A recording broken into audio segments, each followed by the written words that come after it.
Wanita Persatuan Kementerian Keuangan mensosialisasikan deteksi dini kanker serviks dan payudara di Puskesmas Ulikaring, Kota Banda Aceh, pagi tadi. Sosialisasi diadakan sebagai rangkaian peringatan Hari Uang ke-71 dan mengkhususkan program Kemenkes. Pembina Dharma Wanita Persatuan Perwakilan Aceh, Enda Kurniawan Nijar melaporkan, peserta sosialisasi diikuti 75 orang berasal dari keluarga besar Kementerian Keuangan di Banda Aceh, baik itu karyawati, anggota Dharma Wanita, honorer, petugas keamanan dan kebersihan. Pihaknya bangga atas dipercayakannya DWP Perwakilan Aceh sebagai salah satu tuan rumah penyelenggara. Sementara pelaksana wilayah Aceh Dharma Wanita Persatuan Kementerian Keuangan Ilya Isa mengapresiasi terselenggaranya acara tersebut dan DWP Perwakilan Aceh agar terus memberikan pelayanan tes deteksi dini kanker rahim. Dia berharap ibu-ibu di sini bisa meningkatkan kesadarannya karena bila sejak dini mendeteksi gejala kanker serviks, maka penyembuhannya tidak memakan waktu lama.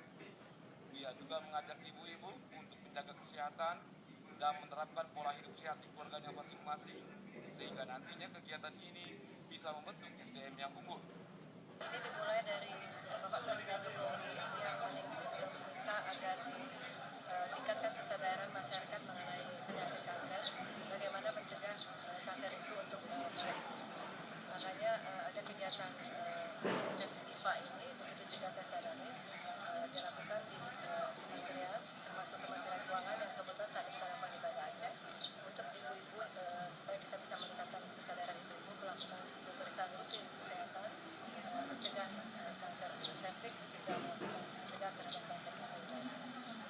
Kita berharap semoga tingkat awareness atau tingkat kesadaran ibu-ibu di Banda Aceh bisa meningkat sehingga bersedia untuk melakukan tes kesehatan ini, paling tidak IFA tes setiap tahunnya, karena kita mencegah peningkatan terjadinya kanker serviks di ibu-ibu yang ternyata bisa sembuh. Selesai acara, Lia Isa beserta rombongan melihat langsung jalannya deteksi dini kanker serviks dengan menggunakan metode inspeksi visual asetat, IFA tes pasmear, dan pemeriksaan payudara klinik atau sadanis. Tim Liputan TVRI melaporkan.